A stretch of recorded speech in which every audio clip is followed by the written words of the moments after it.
কানপুরের one of the top পুজো মণ্ডপ। তো এই বছর 2025 গুজরাটের কোনো একটা মন্দির। তো দেখুন অপরূপ লাগছে। আমি চলে দেখি ভিতরে কতটা দেখা যায়, কি দেখা যায়। প্রচণ্ড ভিড় রয়েছে, প্রচণ্ড ভিড় দেখতে পাচ্ছেন। জিগজ্যাগের মাধ্যমে, লাইনের মাধ্যমে যাচ্ছে জিগজ্যাগ করে।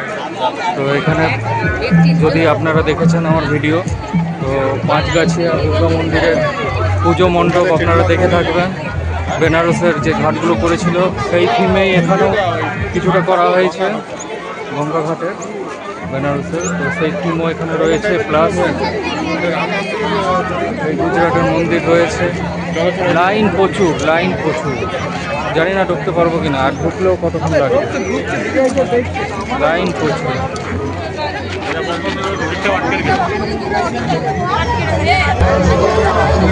লাইনটা আপনাদেরকে দেখ কেমন করে লাইন, প্রচণ্ড লাইন। কোথায় শেষ কোথায় শুরু বোঝাই যাচ্ছে না। এই লাইনে দাঁড়ালে মোটামুটি 2.5 থেকে 3 ঘন্টার ব্যাপার। দেখুন এখানে এভাবে যে জিগজ্যাগ গিয়ে প্রচুর লাইন এসে তারপরে ওইভাবে মন্দিরে প্রবেশ করতে হবে।